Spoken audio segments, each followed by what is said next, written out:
We are live from the Kozich Football Performance Complex at Purdue. It's always an odd start for us, and maybe that's kind of the theme of the night. Nathan Baird from Indianapolis Star. Sam King from the Journal and Courier, as referenced down there in the lower third. That's true. I think we even have those on the right side. I hope that corresponds correctly. But we're coming to you post-game. Purdue just lost its Big Ten opener to USC 33-17. And there's a lot to unpack from this, and we're not going to try to do it all just in the next 20 minutes.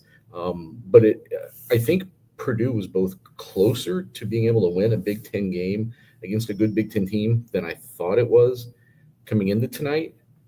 And at the same time, it obviously can't be as self-destructive as it was at times tonight and still think it can beat these teams later on. No, yeah, the way this game started, Purdue punts, USC marches down the field, hitting a 59-yard pass play from the get-go, and you're thinking, okay, here we go. And Purdue holds us to a field goal, drives down, has a chance to take a 7-3 lead, gets down to the 3-yard line and throws a pick. And just from that point on was chasing all night long. And I think that, not going to say the game changes there if Purdue scores a touchdown or gets a field goal on that drive, but the response was great. You have to capitalize. And Purdue's right now a team that can't overcome mistakes and win games. And unfortunately tonight, it had 3 big ones, all coming on drives that, where Purdue reached the red zone and 2 of them being down inside the 5. Yeah, I mean, really the last one was the one that was, I think, the true backbreaker, right? And the one that stands up as probably the worst decision of the 3. Mm-hmm. And Ryan Brown didn't shy away from that. He's like, hey, I made a bad pass. That was a bad decision, and I can't do that. And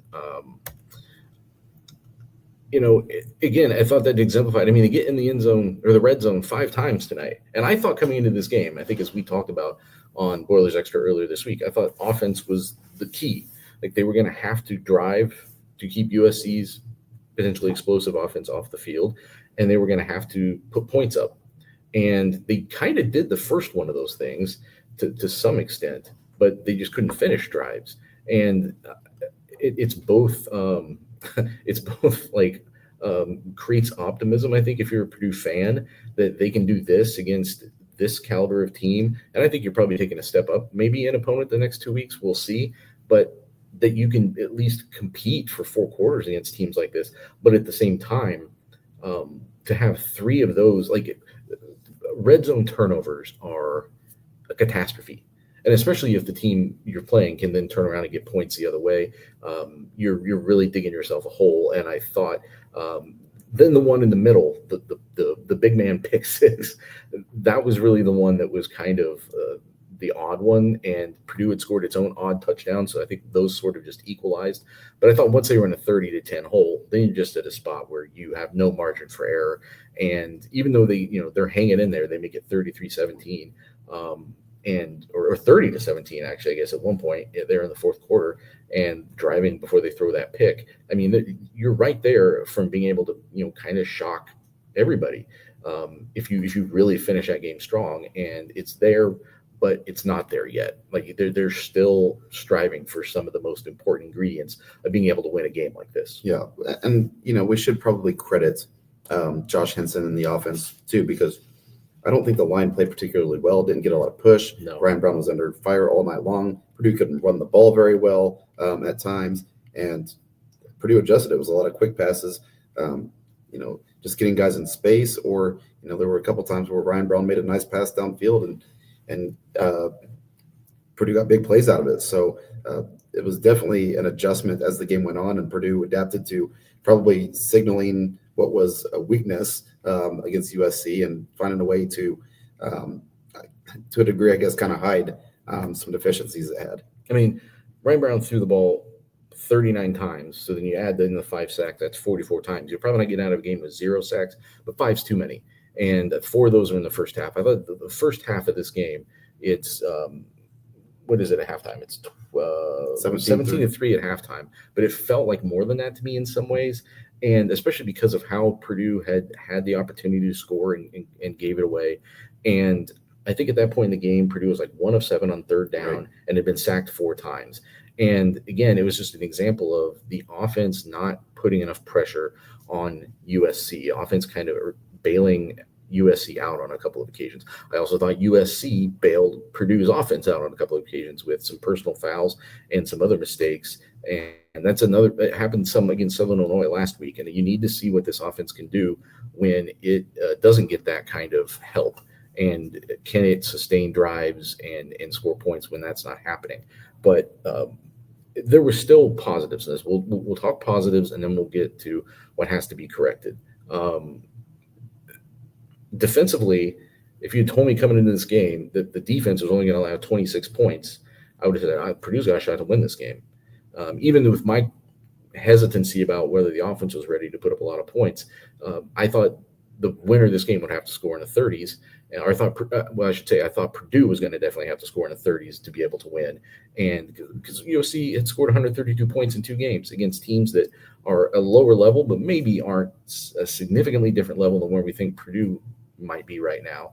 And I thought this defense, Miles Slusher after the game threw that bend but don't break out there, and that's a very slippery slope because you don't want to really live on that island, I don't think. But it was a case tonight where they kept forcing field goal attempts at the end of drives, and USC was 4 out of 5 on those. But it was still, I thought, overall more evidence that there's something here with this defense. The defense can be the reason that it eventually wins one of these games. It's just a matter of the offense is going to have to be able to come along more and help it. Yeah, Miles Slusher saying bend but don't break. I think he was the one who said that after the game. Jaden Maiava threw for 282 yards and 0 touchdowns. 4 different receivers had at least a 20-yard reception, and none of them had a touchdown. It's pretty impressive that, that's why you don't give up on plays, even if you have to take a guy down inside the 5. And there was one time that I think USC had first and goal, maybe at the 3 or second and goal at the 3, and ends up settling for a field goal on that drive. So give Purdue some credit for some resolve. Way too many chunk plays. I think there were 6 20-plus yard plays for USC in the first half. Purdue can't afford to do that and beat teams in the Big Ten. But to some extent that's true. But to some extent, I think USC is just a team that's going to get some chunk plays. So you've got to be able to. Your offense has to step up and equalize that. I really think when you look at this, it's not even just the only holding them to 26 points. It's you only gave up 2 offensive touchdowns. You didn't allow Jaden Maiava to throw a touchdown pass. If you're telling Purdue all those things before the game, I think they're pretty excited about what the outcome of this game eventually is. And then you tell them they're going to have 5 different red zone drives. All of those things adding together would tell them they won this game. But then when it actually plays out, it obviously doesn't end up that way. And I really think that this was an indication of this defense is doing a lot of the things.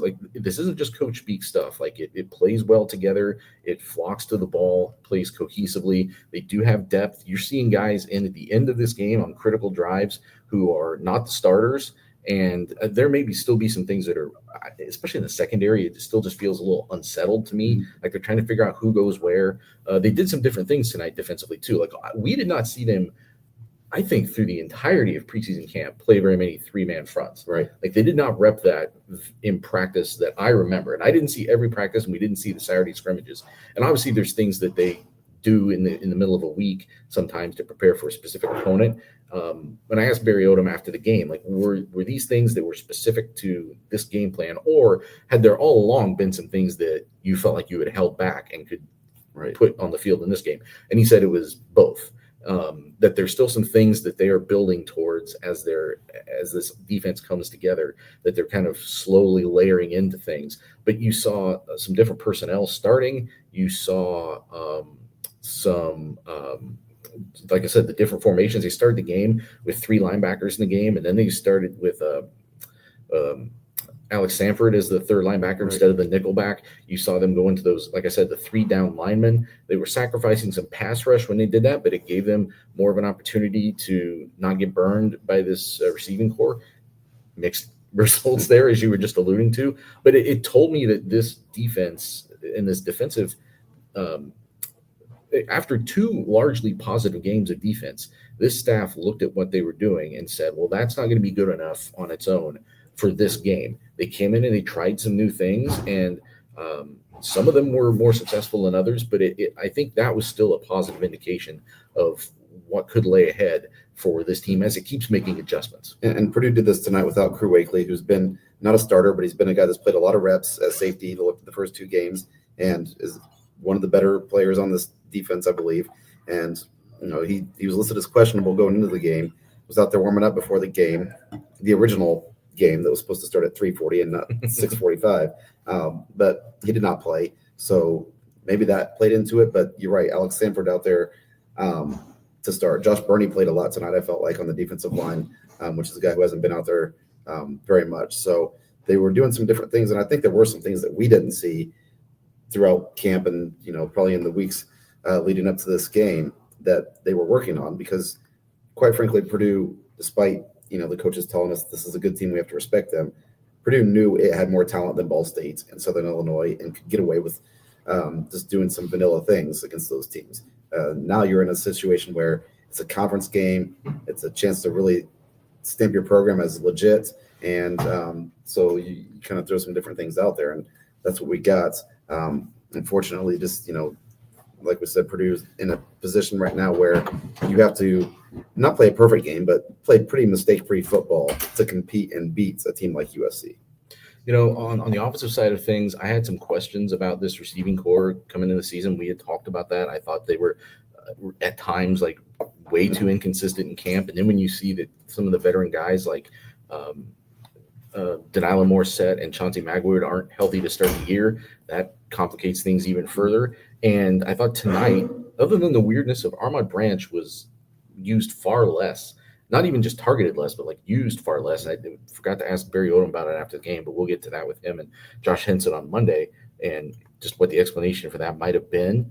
But I thought E.J. Horton had a good game. He was a guy who specifically had struggled with drops in preseason camp, but we also saw him taking initiative to stay after practice and work on that and get better. He's still been doing that in recent weeks. Like, I give him all the credit in the world for taking on, like, recognizing a problem and trying to fix it. Nitro Tuggle had, I thought, some really nice catches. Michael Jackson had some nice plays. Like, Nitro Tuggle had one that didn't end up counting because Purdue didn't get the snap off before a 2-minute warning. Right, that was a nice play. I think a 12-yard gain that could have been a momentum play. Right before that, Jesse Watson had come in and had like a one-handed, almost like a circus grab there. Like, this was a fairly good game for this receiving core, I think, and something that they can build on.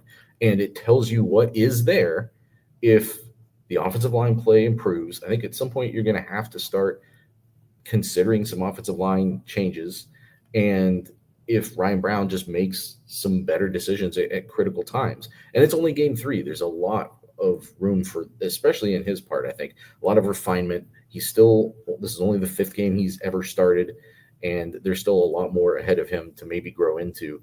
But if they give that group of players a chance, I think there are some legitimate playmakers in there. Yeah, absolutely. And we saw a little wrinkle down inside the red zone with Malachi Singleton coming in, and it was a direct snap to him, and he ran. And I kind of questioned the decision because it was one play. He didn't score a touchdown, which is, I think, was the idea, that he was going to get you in the end zone, and then he comes right back out. So, yeah, I was not a fan of that. I asked Barry Odom about it after the game because he comes in talking about, hey, we felt like we were always on the verge of momentum. We could just never seize it. I'm like, okay, well, here's an example.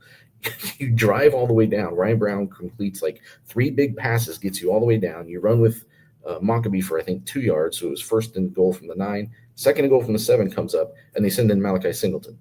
And there just isn't – the only differences between Malachi Singleton and Ryan Brown, I don't know if Michael Singleton might be a little bit faster, but he's not nearly as big. And I don't think USC is going to be caught that off guard by that. It's not like you have a lumbering pocket passer and all of a sudden you throw in the fast guy and you can run the option or something with him, and the other team is going to be completely gobsmacked by it. Like, I just thought it didn't make sense in that moment. And he said if they had to do it again, they would do it, that they had planned going in to use packages with him, although that's literally the one time they did it with when they were 7 yards away from the end zone and already losing. They did it for one play, and I was trying to read the body language on the sideline. It looked like Ryan Brown was a little bit confused by it too, and maybe that's just being caught up in the moment. And I shouldn't even probably say that because we only got a brief glimpse of it.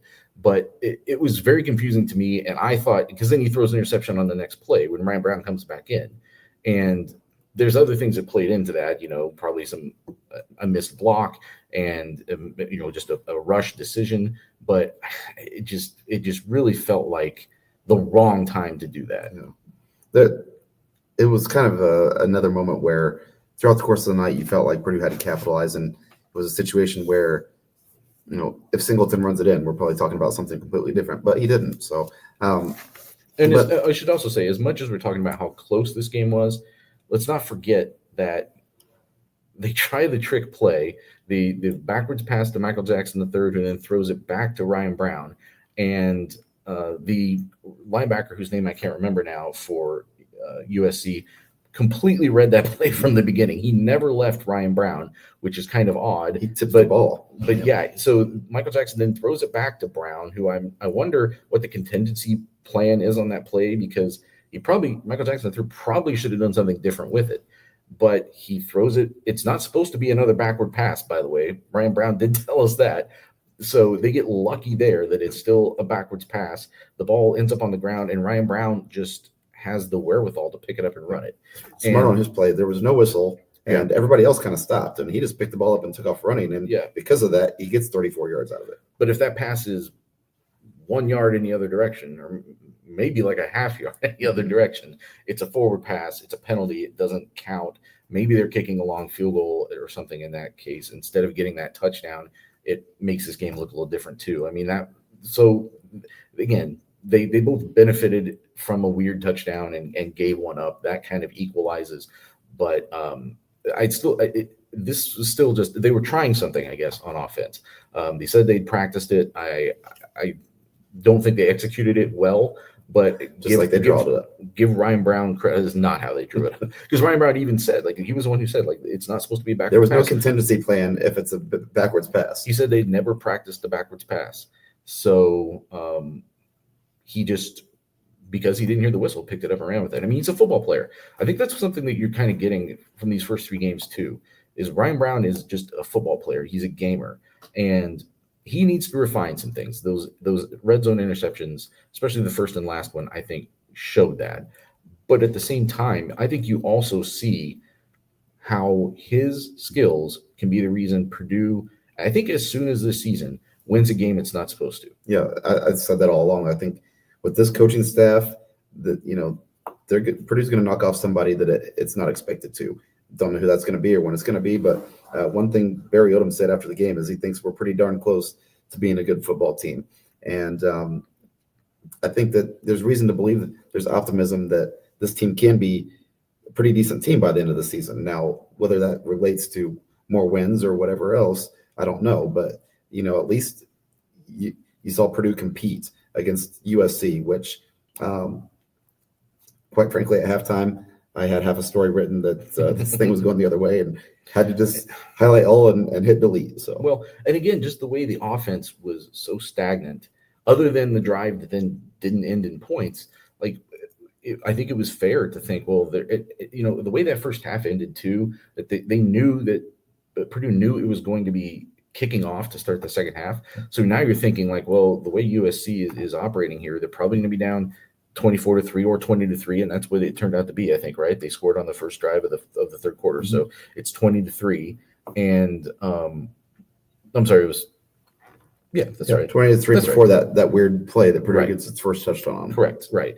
So, sorry, it was a small type, and it's late at night. It's been a long day. We haven't really even talked about that, the 3-hour delay and what that was like, and I was really curious how that was going to affect these teams, because I kind of went back and forth on it. You think it should favor the home team in some ways, because they get, especially at Purdue, frankly, they have much better accommodations. Yeah. The visiting facilities at Purdue are notoriously among the worst in the Big Ten, and go ask Jim Harbaugh about that. But at the same time, you were at Virginia Tech a couple of years ago, where it did not favor the home team. Purdue was able to get out of there and steal a win after a really bizarre day. And that kind of had me thinking, like, oh, well, maybe USC will come out and be kind of angry and kind of riled up or something, and it just kind of contributed to the bizarreness of this day. Right. That it turned it from a afternoon game that would have been ending at like twilight into pretty much a true night game. The bizarre things that were happening, the weird plays that happened in the course of this game, it all kind of fit together nicely somehow. I think one thing that we didn't note, I don't think USC ever felt like Purdue could stop its offense. And that's evidenced by going forward on 4th and 4 from midfield. Oh, 4 for 4 on 4th down tonight. And there were times where you're just thinking like USC did not punt this entire game, where USC just was looking at Purdue and being like, you haven't shown us that you can stop us once. So we're just going to 4th and 4, we're going to run a play. And it was a lot of short passes that turned into big gains, quite frankly. And, the good thing was Purdue kept the score respectable considering all of the things that we've just mentioned, because when it was 30-10, I thought this thing was going to get out of hand, and Purdue made a nice response right away to go down and score. And really, USC never felt like it could put this game away until it had the ball with a minute to go and was able to kneel on it. So next week at Notre Dame, we will be in South Bend. I do not know what our post-game podcast situation will be there, because they run you out of there at Notre Dame like the place is on fire usually afterwards. Then a week off, and then the home game against Illinois. But as you were talking about, this team being able to beat somebody it's not supposed to, like I remember last year before the season, we had really targeted the Nebraska game. It was going to be the Big Ten opener, the 4th game of the year, and we're like, that game could really dictate what direction this team goes. Mm-hmm. And I have kind of all along in my head been thinking that road trip to Minnesota, that's going to be that'd be the 5th game of the year. It's October 11th. That is going to be, I think, a kind of a moment for this team. Like, how do they emerge from this pretty tough stretch? And you're going to have to play, I don't know what the final of the Notre Dame game was. They've already played Miami. They were playing Texas A&M tonight. Like, they've seen better than Purdue for sure so far this season. Illinois went on the road and beat a really good Duke team and beat them handily. And those are going to be tough games the next 2 weeks. But how does Purdue come through that? And is it sort of starting to be what Barry Odom says is coming? Can it be that by the time they get to that 3-game stretch against Minnesota, Northwestern, and Rutgers? That to me seems like a potentially like critical juncture. Yeah, and you're starting to think, and let's not get ahead of ourselves here too much, but if Purdue, probably loses the next 2 games, to be honest, Notre Dame and Illinois, but if it comes through out of there with a 3-game winning streak, you need one more win to become bowl eligible, and that would be a massive leap for this program just from where it was, I think, at the start of fall camp. And I think, again, tonight tells you that this is a team that could beat probably any of those teams on the right night. It's also a team that can be self-destructive and lose a game when it otherwise should win it. And that isn't quite what happened tonight. I mean, USC, I think, is the more talented and better team. Right. And again, being down 30-10 is probably more important than losing 33-17 in some ways, as far as like how this game was controlled and how it wound up. But it's still, if you're talking about just the process, as Barry Odom has been big on talking about the process. I thought this was not a step back. I don't know if it wasn't a leap forward, but it wasn't really a step back. And it's something that they can build on in the weeks ahead. So we need to go write some stuff. I'm Nathan Baird. He's Sam King. We'll be back with you more Boilers Extra midweek before Purdue heads up to Notre Dame.